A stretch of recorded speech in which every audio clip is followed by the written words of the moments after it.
الحمد لله نحمده ونستعينه ونستغفره ونؤمن به ونتوكل عليه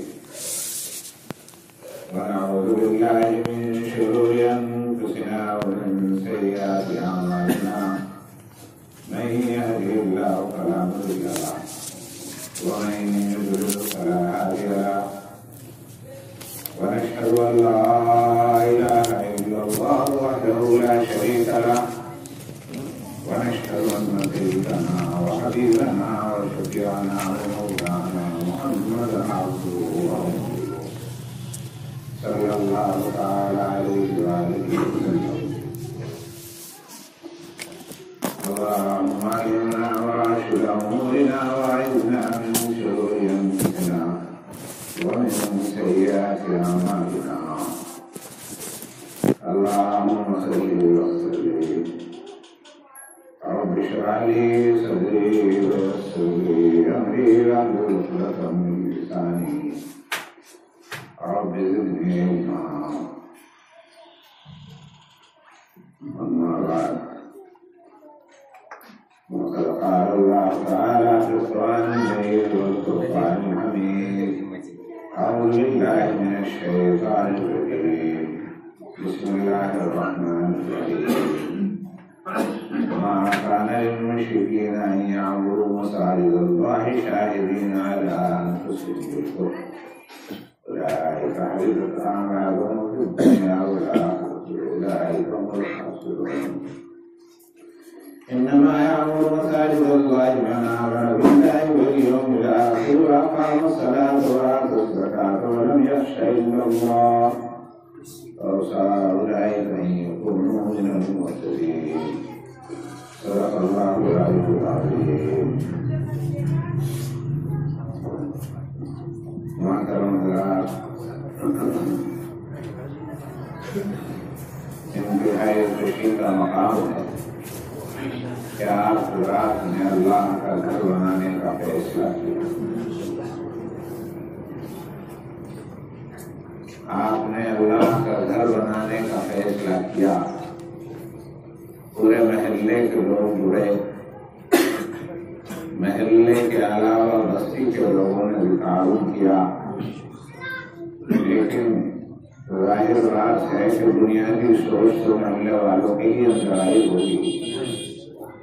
جب وہ کھڑے ہوئے تو اللہ نے دوسروں کے دلوں میں بٹھال دیا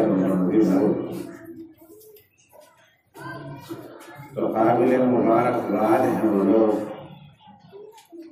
جن کے دل میں اللہ نے یہ خیال ڈالا. مسجد بنانے کا عمل ایک محبت کی علامت ہے. اور حضرت ابراہیم علیہ نبینا علیہ السلام کی پہلی سنت. ویسے تو سارے ہی انبیاء نے بنائی، سارے ہی انبیاء نے مسجد بنائی، اللہ کا گھر بنایا. لیکن سب سے بڑی مسجد اور سب سے بڑا اللہ کا گھر اللہ کے خلیل حضرت ابراہیم علیہ السلام نے بنایا. تو یہ سنت خلیلی بھی ہے، سنت ابراہیمی بھی ہے. ان کے ساتھ حضرت اسماعیل تھے، لہذا یہ سنت اسماعیلی بھی ہے. پھر حضرت داؤد اور سلیمان نے بیت المقدس بنایا، ان کی سنت بھی ہوئی. سرکار دو عالم علیہ السلام نے مسجد نبوی بنائی، مسجد خدا بنائی. یہ حضور علیہ السلام کی سنت ہے. اور پھر اس کے بعد کتنے اولیاء اللہ اور کتنے بزرگان دین ہوئے جنہوں نے مسجدیں بنائی، بلکہ وہ جہاں بیٹھ گئے وہیں مسجد بنتی چلی گئی اور اللہ کا ذکر ہوتا چلا گیا. تو گھر تو سبھی بناتے ہیں، ایسا کون ہے گھر نہیں بناتا؟ سب گھر بناتے ہیں. کوئی کچا، کوئی پکا، کوئی چھپر کا، سب کو فکر ہے گھر کی، بیٹھک کی. اور انسان سے ہٹ کر جانور بھی گھونسلے بناتے، وہ بھی اپنے کٹار بناتے ہیں اور وہ گھونسلے بناتے ہیں، تو سبھی بناتے ہیں، مگر مسجد تو ایمان والے بناتے ہیں۔ مسجد وہ بناتے ہیں جو اللہ پر ایمان رکھتے ہیں، اللہ پر یقین کرتے ہیں۔ اور اللہ نے بھی کہہ دیا کہ ہمیں مشرک لوگ جو ہمیں نہیں مانتے، اگر ہمیں نہیں مانتے تو کیسا ہی گھر بنا کے دیں، ہمیں منظور نہیں۔ ہاں ایمان والے پھوس کا بنا دیں، گارے کا بنا دیں، وہ اگر بنا دیں گے تو ہمیں منظور ہے۔ قرآن کی آیت میں جو میں نے پڑھی، اللہ نے صاف انکار کیا کہ ہمیں مشرکین کی بنائی ہوئی مسجد کی ضرورت نہیں، جو ہمیں نہیں مانتا ہمارا کیا گھر بنائے۔ ما كان للمشركين أن يعمروا مساجد الله شاهدين على أنفسهم بالكفر، مومنین کو یہ حق نہیں ہے کہ وہ مسجد کی تعمیر کریں کفر کی گواہی دیتے ہوئے، اس حال میں کہ وہ علل اعلان کفر کر رہے ہیں۔ ہمیں ضرورت نہیں ہے کہ وہ مسجد کی تعمیر کریں، انہیں یہ حق نہیں۔ انما يعمر مساجد الله من آمن بالله واليوم الآخر، مسجد کی تعمیر تو وہ کرتے ہیں، وہ کریں گے جو اللہ پر اور آخرت کے دن پر یقین رکھتے ہوں۔ آپ سوچ لیجیے کہ اللہ نے مسجد کی تعمیر کا حق کافروں سے سلب کر لیا، ختم کر دیا، اور مومنین کو یہ شرافت اور فضیلت بخشی، تم بناؤ ہمارا مکان۔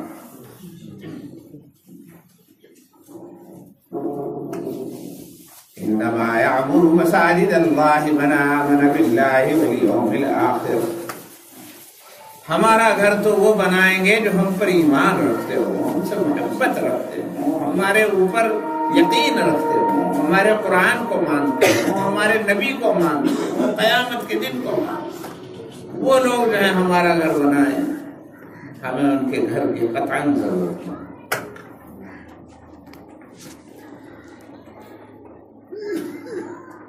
ایسا کیوں؟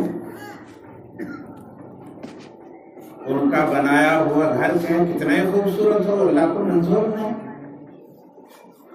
اور مومن کا بنایا ہوا گھر چاہے کتنا ہی ادنا کیوں نہ ہو، اللہ کو قبول اور مقبول ہے۔ اس کی وجہ یہ ہے کہ اللہ کو تو گھر کی ضرورت ہے نہیں، وہ تو کسی گھر میں سما بھی نہیں سکتا۔ والاول والآخر والظاہر والباطن، وہ اول بھی ہے، آخر بھی ہے، ظاہر بھی ہے، باطن میں بھی ہے، مشرق ہے، مشرق میں، پورب میں بھی، پچھم میں بھی، اتر میں بھی، دکن میں بھی۔ وسع کرسیہ السماوات والارض، اس کی کرسی تو اس قدر وسیع ہے کہ آسمان و زمین کو اٹھائے۔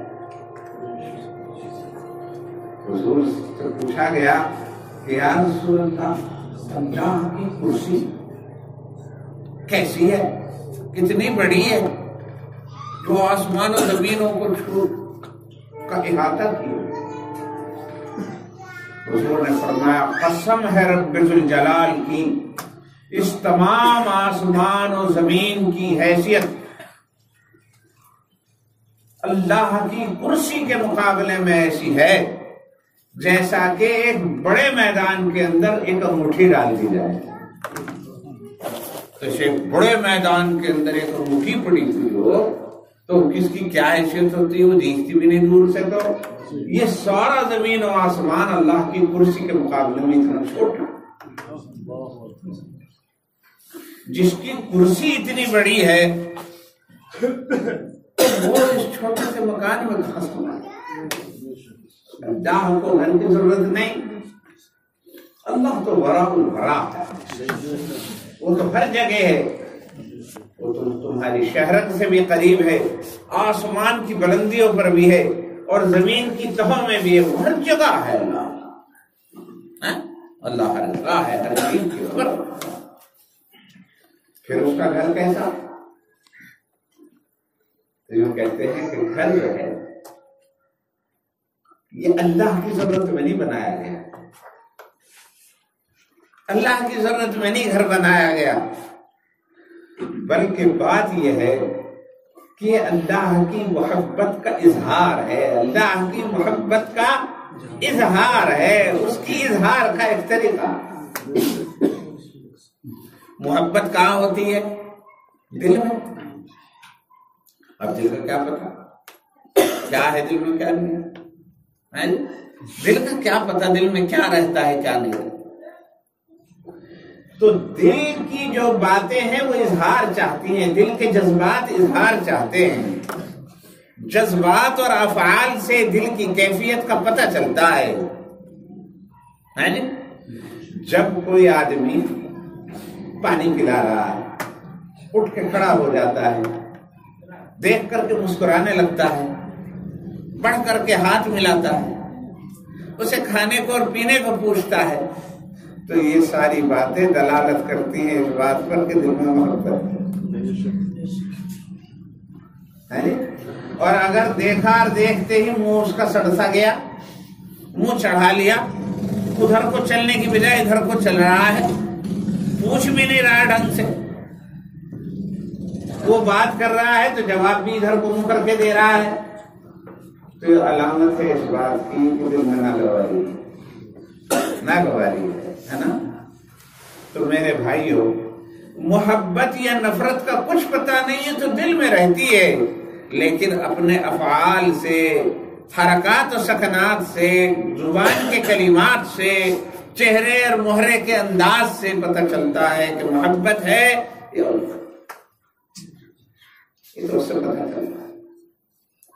اور ہر آدمی اپنے طریقے سے محبت کرتا، بچہ اپنے طریقے سے محبت کرے، بڑا اپنے طریقے سے محبت کرے، عورت اپنے طریقے سے محبت کرے، مرد اپنی طریقے سے محبت کرے،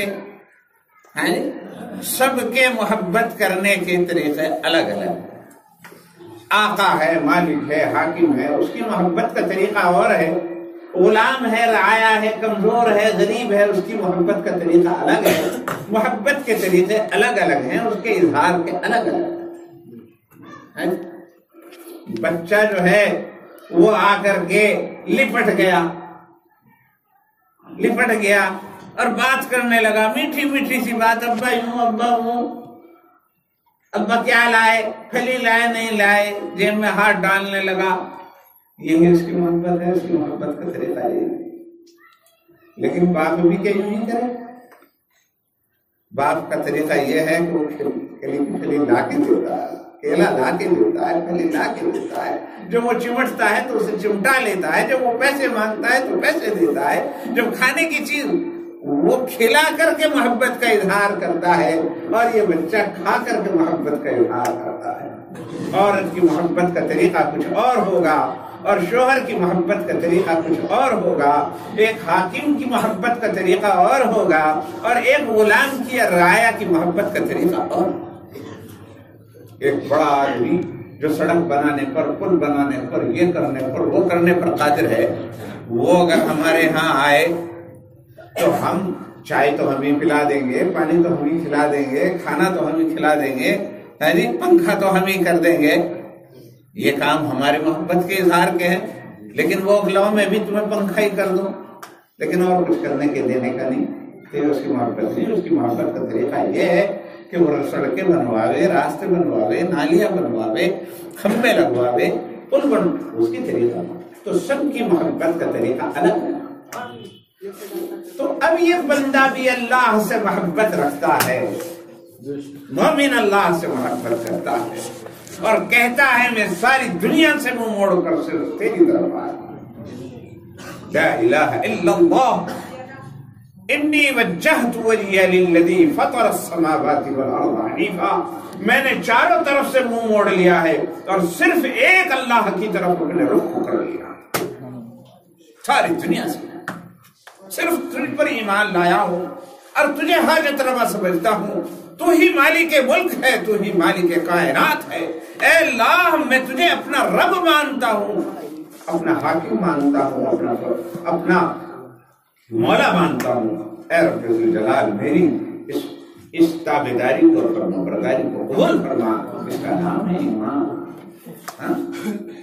تو یہ بندہ جو ہے اپنی عاجزی کا اظہار کرتا ہے اور اللہ پر ایمان لاتا ہے. یہ جو اللہ سے محبت کرتا ہے اور ساری دنیا سے کٹ جاتا ہے. کس طرح کٹ جاتا ہے؟ حضرت ابراہیم علیہ السلام حضرت ابراہیم علیہ السلام ایک وزیر کے گھر پیدا ہوئے.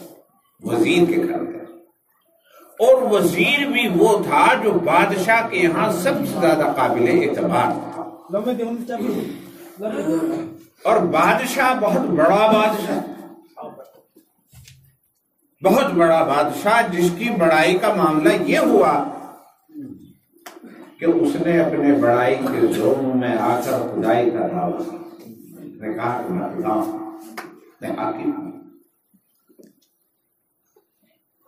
اس کے وزیر تھے آذر. آذر کے یہاں پیدا ہوئے ابراہیم. ابراہیم پیدا ہوئے, اللہ نے انہیں دین فطرت, قلب فطرت عطا فرمایا تھا, صاف ستھرا دل عطا فرمایا تھا, جس پہ روشن تھا, آیا تھا. لمبی بات کی جائے تو بہت لمبی ہو جائے گی. مختصر یہ کہ اللہ نے انہیں ایمان والا دل عطا فرمایا, جس نے سورج میں غور کر کے, چاند میں غور کر کے, ستاروں میں غور کر کے خدا کو پتہ لگا. ہاں, ان کی والدہ نے انہیں پہاڑ میں چھوڑائی تھی کیونکہ وہ سب قتل کرا دیا کرتا تھا. ایک دن حضرت ابراہیم علیہ السلام نے اپنی والدہ سے یہ پوچھا کہ اماں میرا رب کون ہے؟ کہا کہ تمہارا رب میں, رب کے معنی ہے پرورش کرنے والا, میں کروں تمہاری پرورش میں ہوں. نے کہا کہ آپ کا رب کون ہے؟ نے کہا کہ میرا رب تیرا باپ اعظم, وہ سارا خرچہ برداشت کرتا ہے, لاتا ہے.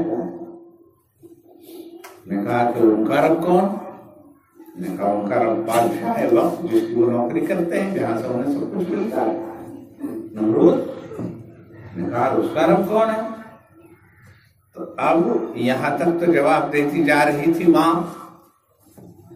اب بات حد سے زیادہ بڑھ گئی, چونکہ جو نمرود کی مخالفت کر دے تو اس کو تو ہتھکڑی لگ جائے, اس کی تو گردن اڑا دی جائے.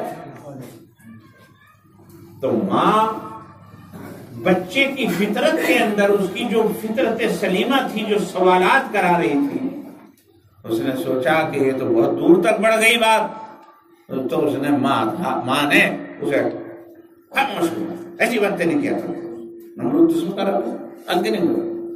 تو اس کے اس جذبے کو, جو ایک ایمانی جذبہ تھا, جو فطرت کے سوالات تھے, وہ جو ابھر رہے تھے, اسے روک دیا. بچہ تھا, خاموش ہو گیا. لیکن طبیعت مطمئن نہیں ہوئی, طبیعت مطمئن نہیں. ایک روز باہر کو نکلے تو دیکھا کیا کہ آسمان پہ ایک ستارہ چھپا. فلما جن عليه الليل رأى كوكبا قال هذا ربي فلما أفل قال لا أحب الآفلين. جب رات کی تاریکی ہوئی تو انہوں نے ایک ستارہ دیکھا, کہنے لگے یہ ستارہ ہو سکے خدا, رب یہ ہو سکے. وہ نمرود تھے, مگر تھوڑی دیر میں دیکھا تو ڈوبنے لگا. ادھر کو کنارے سے پہ دیکھا ہوگا تو ڈوبنا. نے کہا کہ ڈوبنے والا, بجھ جانے والا, ختم ہو جانے والا رب نہیں ہو سکتا. فلما رأى القمر بازغا قال هذا ربي فلما أفل قال لئن لم يهدني ربي لأكونن من القوم الضالين. بس تھوڑی دیر کے اندر ادھر سے چاند کو نکلنا تھا, چاند نکلا اور چاند جو اس سے زیادہ چمکدار تھا. نے کہا کہ یہ ہوگا. لیکن تھوڑی دیر میں دیکھا کہ وہ چاند بھی یا تو تھوڑی دیر میں یا اگلے دن، قرآن نے اس کی وضاحت نہیں کی. بہرحال مطلب یہ کہ چاند جو ہے وہ ہو گیا، چھپ گیا. نے کہا یہ تو یہ ڈوب گیا، وہ ڈوب گیا، یہ ڈوب گیا، وہ ختم ہو گیا، یہ ختم ہو گیا. تو بات یہ ہے کہ میں نے تو اسے بھی خدا سمجھ لیا تھا، لیکن وہ بھی ڈوبنے والا نکلا. پھر اسے خدا سمجھا، یہ بھی ڈوبنے والا نکلا. تو اس سے پتہ چلا عقل سے خدا کو نہیں پہچانا جا سکتا. اس لیے کہا قال لئن لم يهدني ربي لأكونن من القوم الضالين. اگر سچ مچ ہی میرا وہ رب مجھے ہدایت نہیں کرے گا تو میں تو گمراہ ہوں. خیر، فلما رأى الشمس بازغة قال هذا ربي هذا أكبر فلما أفلت قال يا قوم إني بريء مما تشركون. تھوڑی دیر میں اب چاند تمام تر، وہ سورج تمام تر روشنیوں کے ساتھ نکل آیا. ستارے ستورے چاند چوند کا کچھ پتہ نہیں چلا، ساری دنیا جگمگا. فلما رأى الشمس بازغة قال هذا ربي هذا أكبر. تو کہنے لگے یہ ہے میرا رب اور یہ سب سے بڑا ہے. لیکن پھر دیکھا کہ 10-12 گھنٹے کے بعد وہ بھی پیلا پڑ گیا، وہ بھی پیلا پڑ گیا اور زرد روح ہو کر ساری روشنیاں ختم کر کے بالکل مردے کی طرح ادھر جا کر کے کہیں چھپ گیا.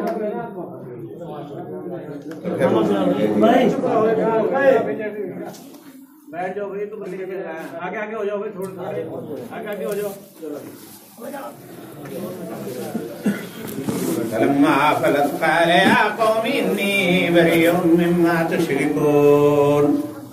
تو وہ کہنے لگے کہ میں تو تمام شرک سے بری، میں تو ایک ہوں. إني وجهت وجهي للذي فطر السماوات والأرض حنيفا وما أنا من المشركين. میں نے تو سب کی طرف سے اپنے منہ کو ہٹا لیا ہے، اپنا چہرہ ہٹا لیا ہے اور ایک اللہ کی طرف میں نے اپنے رخ کو کر لیا ہے. میرے دل کا رخ، میرے سجدے کا رخ، میری نیت کا رخ، میری حاجت روائی کا رخ، میری دعاؤں کا رخ، میری عبادت کا رخ، میری قربانی کا رخ، ہر چیز کا رخ میں نے اپنے ایک رب کی طرف کر لیا ہے اور ساری دنیا سے میں نے منہ موڑ لیا ہے. یہ ایمان کامل، دین فطرت، ایمان فطرت حضرت ابراہیم علیہ السلام.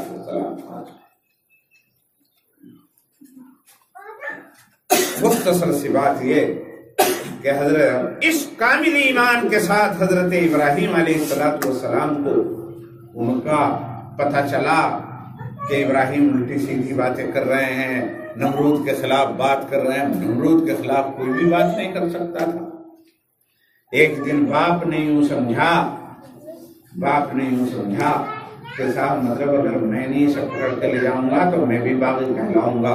اسے پکڑ کر کے نمرود کے دربار میں لے گئے. چرچے ہو ہی رہے تھے. بہرحال چرچے ابراہیم کے ہو ہی رہے تھے. اللہ پر ایمان آ گیا تھا، وہ اسے پوجتے تھے. تو انہوں نے جا کر حضرت ابراہیم، مختصر سی بات ہے، انہوں نے جا کر کے ایک دن بت خانے میں جا کر ان کے سارے بت بازی دو.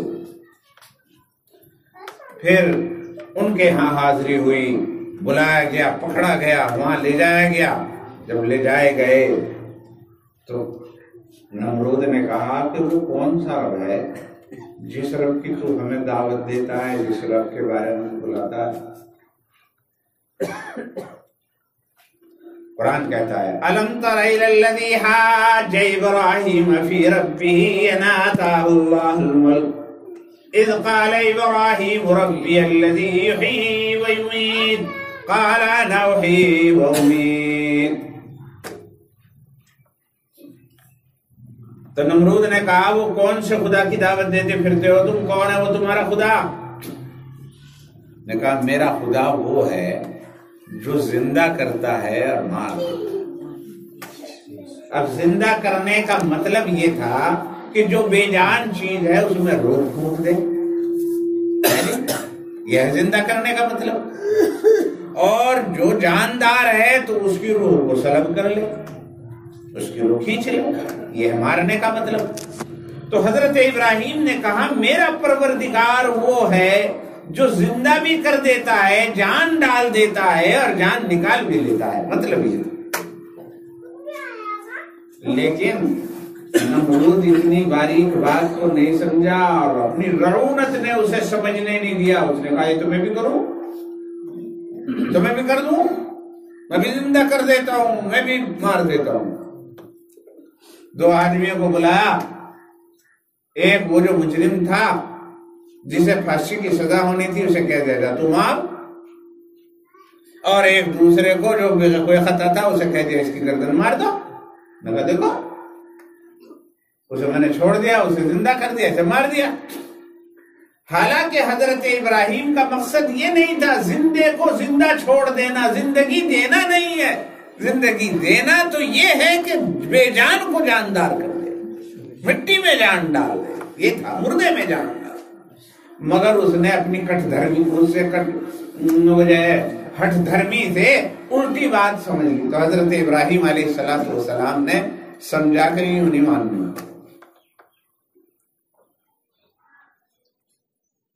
قال ابراہیم فإن اللہ یاتی بالشمس من المشرق فأت بها من المغرب فبہت الذی کفر واللہ لا یہدی القوم الظالمین۔ حضرت ابراہیم نے کہا یہ نہیں سمجھ میں آئی؟ چلیے سمجھ، میرا رب وہ ہے جو سورج کو پورب سے نکالتا ہے، اگر تو خدا ہے تو اس سورج کو پچھم سے نکالتا۔ اب تو سمجھ میں آ گئی۔ میں جانتا تھا، ہر پہلوان کو پتا ہو کہ کتنا ہے تیرے اندر دم خم، دوسرا تو کہے لڑتا کیوں نہیں، تاکہ وہ جو لڑے گا وہاں سے سامنے وہی تو جانے کہ پہاڑ کو ہٹانا کتنا مشکل کام۔ اپنے قد کا تو پتا تھا کہ یہ تو میرے بس کی بات نہیں، سمجھو۔ تو جب نہیں ہوتی ہے زور ہوتا ہے یوں کرتا ہے، پڑھ لو اسے، بے ادب ہے، پکڑ لیا گیا۔ مورخین نے لکھا ہے کہ 10 دن کے لیے انہیں گرفتار کر کے جیل میں ڈال دیا گیا، اور پھر یہ حکم دیا گیا کہ ایک آگ سلگائی جائے، اور بہت بڑی آگ سلگائی گئی جس نے خداؤں کی معبودوں کی بے حرمتی کی ہے، انہیں توڑ دیا ہے وغیرہ وغیرہ، بات تو اور بھی بہت ساری۔ بہرحال خلاصہ یہ نکلا ساری باتوں کو ملا کر کہ اسے مطلب جہنم رسید کرو، اسے مارو، سزا دو اور آگ میں جلا۔ بہت بڑی آگ دہکائی گئی، اور حضرت ابراہیم علیہ السلام کو اس کے اندر ڈالنے کی بات آئی۔ اب جب ڈالنے کی بات آئی تو ساری کائنات میں ایک شخص جو اللہ سے مانگا، اللہ،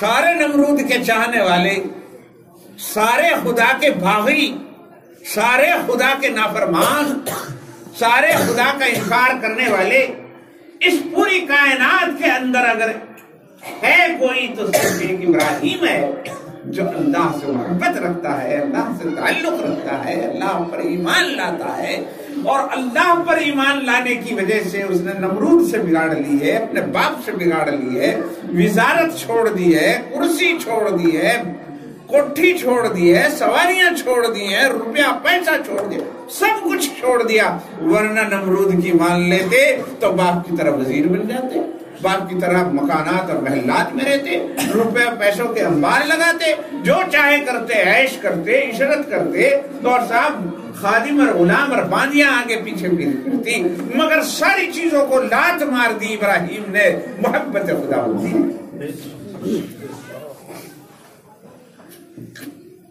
اسے کہتے ہیں ایمان۔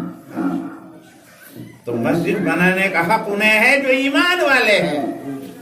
سب سے پہلے مسجد اس نے بنائی جو ایمان والا تھا۔ کیسا ایمان والا تھا بس وہ میں بتا رہا تھا۔ ایسے ایمان والا تھا حضرت ابراہیم علیہ السلام، کہ جب انہیں اس میں دوزخ میں ڈالنے کا فیصلہ کر لیا گیا اور ادھر اللہ کی طرف سے کوئی کارروائی نظر نہیں آ رہی. اگر دیکھ رہے ہیں تو فرشتے، اس سارے منظر کو اگر دیکھ رہے ہیں تو آسمان سے فرشتے کہ کیا ہونے والا ہے. کائنات میں ایک شخص ابراہیم جو اللہ کا چاہنے والا ہے اسے آگ میں ڈالا جا رہا ہے اور صاحب کوئی کارروائی اللہ کی طرف سے نہیں ہو رہی اسے بچانے کی. یعنی انہیں پتہ نہیں تھا. تو لہذا آسمان پہ فرشتے چمٹا بے چین ہو گئے اور بے چین ہو کر کے اللہ سے کہا، اے اللہ، ساری روئے زمین پر تیرا ایک چاہنے والا آج اس کی جان کو آ بنی ہے اور اسے اس چیز میں بٹھا دیا گیا ہے جس میں بٹھا کے اسے پھینکا جانا ہے اور وہ پھینکے جانے کے بالکل قریب ہے. لیکن اے اللہ تو بے نیاز ہے، تو بے نیاز ہے. کتنا بے نیاز ہے. کیا تیرا یہ بندہ ابراہیم آج جلا دیا جائے؟ اللہ رب العزت نے فرشتوں سے کہا، پھر تم کیا چاہتے ہو؟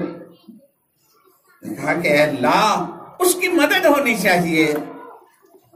اللہ نے کہا کہ اگر وہ تمہاری مدد لے تو تمہیں اجازت ہے، جا کے مدد کر دو.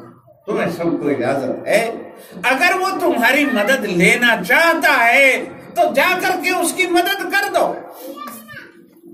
بس فرشتے آ گئے. ان کے دل میں خود ہی بات آ رہی تھی اور آ کر کے حضرت ابراہیم سے کہا، اے ابراہیم،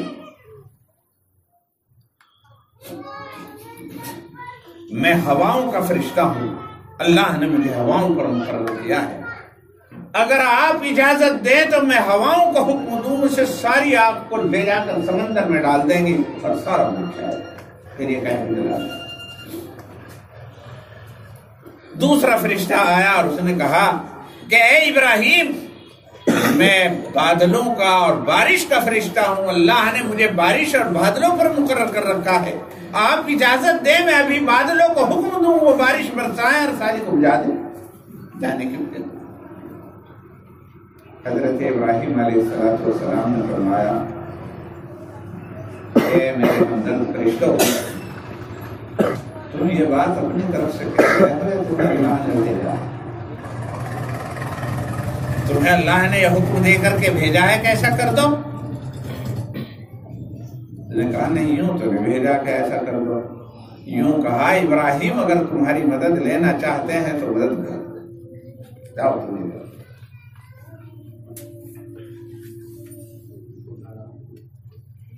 ایمان کے بھی درجے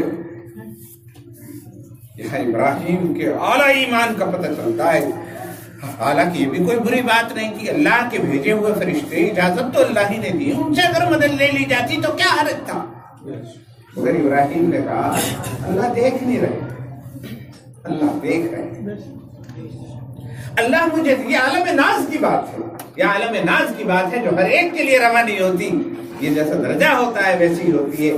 تو حضرت ابراہیم نے کہا، جب اللہ دیکھ رہے ہیں اور جان رہے ہیں تو پھر اگر اسے میرا بچانا منظور ہوگا تو وہ خود فیصلہ کرے گا. اس نے میرے اوپر کیوں رکھ دیا کہ ابراہیم چاہے تو مدد کر دو اور نہیں چاہتا مجھے تمہاری مدد کی ضرورت نہیں، تم چلے جاؤ. میرا رب جس کی طرف میں نے اپنا رخ کر لیا ہے، ساری دنیا کو جس کی وجہ سے ٹکرا دیا ہے، جب وہ دیکھ رہا ہے ہر چیز پر قادر ہے، تو میں اس کے علاوہ کسی سے مدد نہیں لیتا. بس میرا رخ اور میرا دل کا رخ تو اللہ کی طرف ہے. انی وجہت وجہی للذی فطر السماوات والارض حنیفا وما انا من المشرکین. میں نے تو اپنے دل کا رخ اللہ کی طرف کر لیا ہے. نہ میں کسی فرشتے سے مدد لوں گا اور نہ کسی اور سے استمداد کروں گا. میرا تو سارا کا سارا معاملہ اللہ سے ہے اور اللہ دیکھ رہے ہیں اور اللہ ہر چیز پر قادر ہے. اسے جو کچھ کرنا ہوگا وہ کر لے گا. بہرحال مجھے کسی کی مدد کی ضرورت نہیں. تو حضرت ابراہیم علیہ السلام کا یہ ایمان دیکھ کر فرشتے تو چلے گئے، لیکن رب ذوالجلال میں حضرت ابراہیم کا اعتبار کتنا بڑھ گیا، کتنا بڑھ گیا. قاعدہ ہے کہ اللہ نے ساری کائنات کو بنایا اور سارے نظام کو اللہ چلا رہے ہیں اور فرشتوں کے ذریعے چلا رہے ہیں، فرشتوں کے ذریعے سے اللہ تعالیٰ چلا رہے ہیں۔ مگر اللہ رب العزت نے یہاں فرشتوں کی بجائے بذات خود کیا کیا؟ جب انہیں ڈالا جا رہا تھا این اس وقت میں اللہ نے اپنے خاص ارشاد سے فرمایا یا نار کونی بردا وسلاما علی ابراہیم، اے آگ ابراہیم پر ٹھنڈی ہو جا اور سلامتی والی ہو جا، یا نار کونی بردا وسلاما علی ابراہیم۔ قرآن کہتا ہے کہ خود اللہ نے براہ راست آگ سے خطاب فرمایا، دیکھو یہ ہمارا ابراہیم ہے، بال نبی کا ہو جائے اور ٹھنڈی ہو جا، اور ٹھنڈی بھی سلامتی والی ہو جا، گلے گلزار بن جا۔ ایک تو ٹھنڈ ایسی ہو کہ ٹھنڈی ستانے لگے، ایک تو ٹھنڈ ایسی ہو کہ ٹھنڈی ستانے لگے، تو یوں نہیں کہا ٹھنڈی ہو جا، ٹھنڈی ہونے کے ساتھ ساتھ سلامتی والی ہو جا، یعنی ایسی ہو جا کہ دیکھ نزلہ نہ ہو جا اور دیکھ جائے چھینک نہ آ جا، گلے گلزار بن جا، معتدل یا نار کونی بردا وسلاما علی ابراہیم۔ اچھا چنانچہ ہو گیا، ابراہیم کا کچھ بھی نہ بگڑا، ساری دنیا دیکھتی رہ گئی۔ یہاں ایک نقطہ ابھی ذہن میں آیا کہ اگر فرشتے ہوا آتی اور ہوا آ کر کے اسے اڑا کر کے لے جاتی، یا اچانک بادل آ جاتے اور بادل آ کر کے اسے برسا کر کے اور وہ جو ہے وہ اسے بجھا دیتے، تو شاید اسے یوں سمجھا جاتا کہ بھائی اتفاقاً آ گئی ہوا آئی ہے، بڑا طوفان تھا، اڑا کے لے گئی اور ہوائیں آ جاتی ہیں، بڑی بڑی ہوائیں آ جاتی ہیں، گھروں کو اڑا کے لے جاتی ہیں، اور اگر بارش آ جاتی وہ برسا دیتی تو کیا ہوتا؟ بے قانون فطرت ہے، بارش آ گئی اتفاق سے اور آ کر بجھا گئی،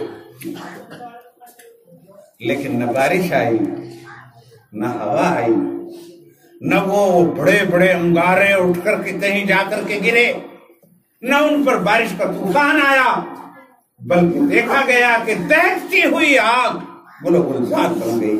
یہ تھا اصل معجزہ تو، یہ تھی اصل کرامت تو، یہ تھی خدا کی قدرت تو۔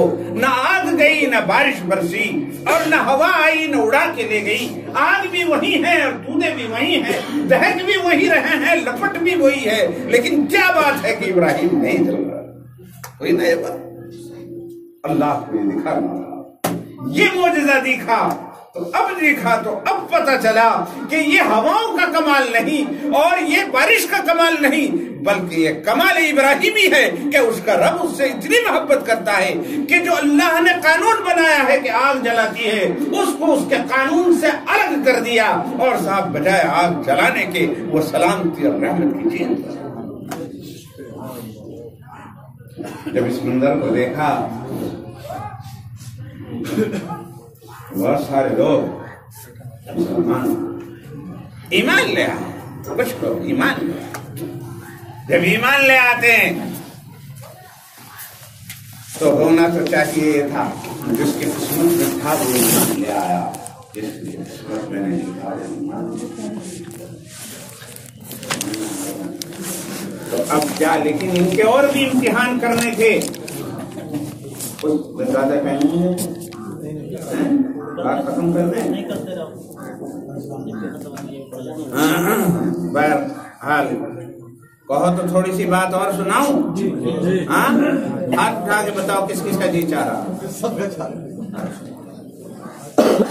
تھوڑی سی بات یہ جو اصل مقصد تھا کہنے کا کہ یہ ایمان والا ابراہیم، یہ ہے ایمان ابراہیم، یہ ہے سب سے پہلی مسجد بنانے والے کا ایمان۔ اور اللہ نے کہہ دیا مسجد ہمیں ایمان والوں کی چاہیے، بے ایمانوں کی نہیں چاہیے، بے ایمانوں کی نہیں چاہیے۔ اللہ نے کہہ دیا ما کان للمشرکین ان یعمروا مساجد اللہ انما یعمر مساجد اللہ من آمن باللہ والیوم الآخر، ایمان والوں کا چاہیے، ان کی ایمان والوں کی کیوں چاہیے؟ اور ایمان والا کیسا ہوتا ہے؟ سب سے پہلی مسجد یعنی اللہ کا گھر جس نے بنایا وہ ابراہیم تھے، اور وہ گھر بھی اللہ کا سب سے بڑا گھر تھا، اور اس کا بنانے والا بھی بہت بڑے ایمان والا تھا، سب سے بڑے ایمان والا وہ حضرت ابراہیم تھے۔ تو ان کے دل میں یہ خیال آیا کہ میں اللہ کا گھر بناؤں یا اللہ کے پرانے گھر کو آباد کروں۔ ویسے وہاں پہلے سے بھی آثار تھے، وہ لمبی بات ہے کس طرح سے پہلے بھی فرشتوں نے وہاں ایک بنایا تھا، حضرت آدم نے بنایا تھا، مگر اس کے آثار ختم ہو گئے تھے۔ مختصر وہ ہوا ہو گئے، حضرت ہاجرہ سے شادی ہوئی، حضرت سارہ سے شادی ہوئی، پھر ایک بیٹے بہت دنوں کے بعد پیدا ہوئے حضرت ابراہیم کے ہاں حضرت اسماعیل، پھر اللہ کا حکم وہاں جا کے چھوڑ دیا، اور جنگل گریبان میں وہاں چھوڑ دیے۔ وہ ایک بہت بڑی قربانی تھی، اس کا بھی پھر کبھی انشاءاللہ بیان کریں گے۔ بہرحال وہاں جب وہ اللہ نے اس بیوی کو بھی بچا لیا اور بچے کو بھی بچا لیا، اب حضرت ابراہیم علیہ السلام کو ہوا اور وہ یہاں تشریف لائے، اور جب آئے اپنی بیوی اور بچوں سے ملنے کے لیے اور یہاں شہر آباد ہو گیا، تو پھر اب حضرت ابراہیم علیہ السلام نے اپنے اس ایمانی تقاضے سے کہا، اے اللہ میں تیرا گھر بنانا ہے۔ میں نے کہا تھا کہ ہر آدمی اور ہر شے اپنے ظرف کے اعتبار سے اپنی محبت کا اظہار کرتا ہے نا۔ بچہ ایک چھوٹا سا پیروں کا گھر بنا کے، پیروں میں ریت دے کے، اس کا گھروندہ بنا کے، اور اپنے دوست کو کہتا ہے لے میں نے تجھے دے دیا،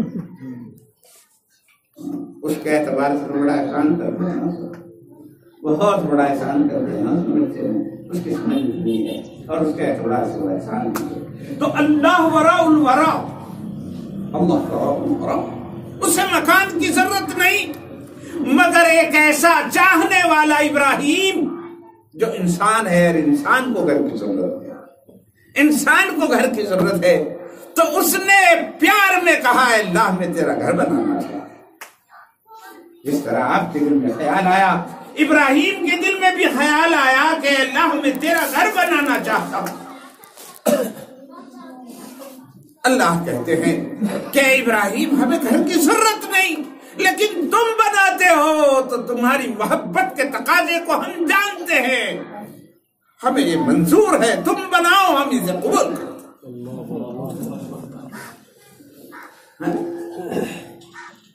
باپ بیٹے کے لیے لڈو لاتا ہے،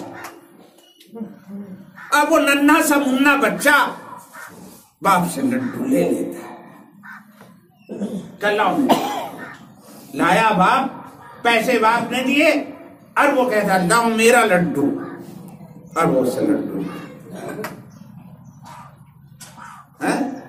جتنا یہ لے کر کے خوش ہے، باپ سے پوچھو وہ دے کر اس سے زیادہ خوش ہے، چونکہ اس کے تو کوئی تھا ہی نہیں، ترستا تھا کہ کوئی ہو تو گھر میں۔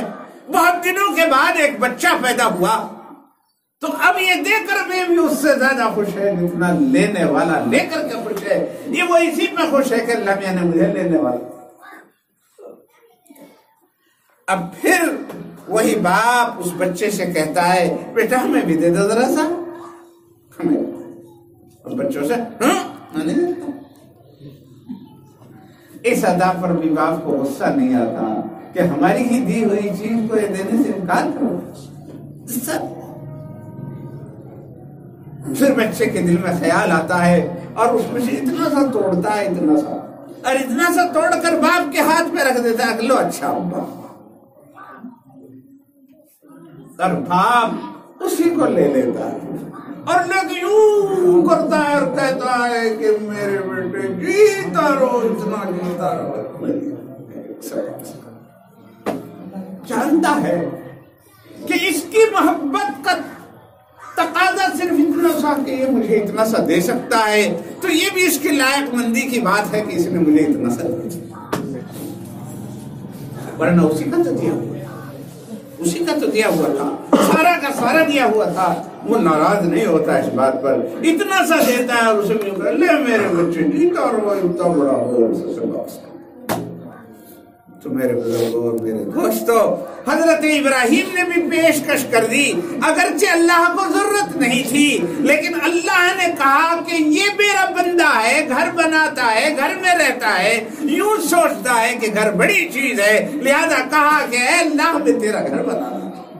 اللہ نے کہا تمہارا ایک گھر مجھے منظور ہے، چونکہ دل سے کہہ رہے ہو، محبت سے کہہ رہے ہو، ہر امتحان میں تمہیں جانچا ہے، ہر جگہ تمہیں پرکھا ہے، تمہارا امتحان سچا ہے، اس لیے ہمیں تمہارا گھر منظور۔ اب بن کے تیار ہو گیا، اب اس میں کیا ہوگا؟ کیا کرے اس گھر میں؟ اللہ آ کے رہے گا، اللہ کی چولہا جلے گا، اس پہ بیوی بچے رہیں گے۔ اللہ نے کہا ہم جانتے ہیں کیا ہوگا۔ اللہ نے کہہ دیا وَأَذِّن فِي النَّاسِ بِالْحَجِّ يَأْتُوكَ رِجَالًا وَعَلَى كُلِّ ضَامِرٍ يَأْتِينَ مِنْ كُلِّ فَجٍّ عَمِيقٍ۔ اللہ نے کہہ دیا ذرا یہاں کو کھڑے ہو کر اس جبل ابو قبیس پر، یہ جو پہاڑی سی ہے، اس پہ کھڑے ہو کر اذان دے دو اور کہہ دو آؤ حج کی طرف۔ وَأَذِّن فِي النَّاسِ بِالْحَجِّ يَأْتُوكَ رِجَالًا وَعَلَى كُلِّ ضَامِرٍ يَأْتِينَ مِنْ كُلِّ فَجٍّ عَمِيقٍ۔ حضرت ابراہیم نے کہا یہاں تو کوئی سننے والا بھی نہیں، اور میں اگر سننے والا بھی ہو تو میری آواز ان پہاڑوں چٹانوں میں کتنی دور تک جائے گی؟ اس نے کہا یہ چاہت کے سودے ہیں۔ اللہ نے کہا یہ چاہت کے سودے ہیں، چاہت میں تم نے مکان بنایا، چاہت میں ہم نے اسے قبول کیا، اور چاہت میں ہم تمہیں کہہ رہے ہیں، اور ہم بڑے قادر ہیں، تم اذان تو دو، انسانوں روحوں کو بھی ہم یہ آواز روحوں کو بھی آواز۔ چنانچہ حدیث پاک کے اندر آتا ہے کوئی روح ایسی نہیں رہی جس نے حضرت ابراہیم کی وہ اذان نہیں سنی، اور جس نے بھی سنی تو ان میں سے بعض نے کہا لبیک لبیک اللہم لبیک، ہم حاضر ہو رہے ہیں، آپ نے بلایا ہے، ہم حاضر ہو رہے ہیں۔ حدیث پاک کے اندر آتا ہے جس روح نے ایک مرتبہ لبیک کہا وہ ایک مرتبہ جائے گا، جس نے 2 مرتبہ کہا وہ 2 مرتبہ جائے گا، اور جس نے جتنی مرتبہ بھی کہا وہ اتنی ہی مرتبہ کہا۔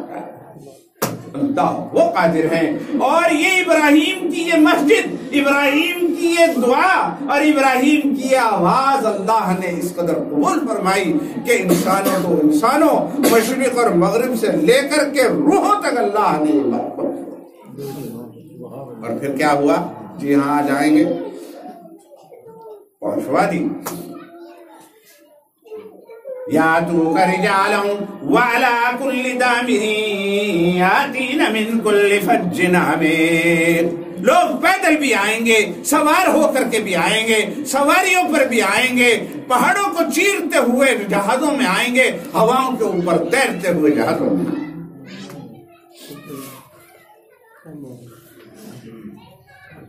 جا کر کے دیکھو حج کے زمانے میں تو خیر پورا یہاں ہمارے ٹرمینل بن جاتا ہے، حج میں تو الگ حاجیوں کا ٹرمینل بنا دیتے ہیں، حج ٹرمینل، اس میں تو حجی ہوتے ہیں، جتنے جانے والے اتنے چھوڑنے والے۔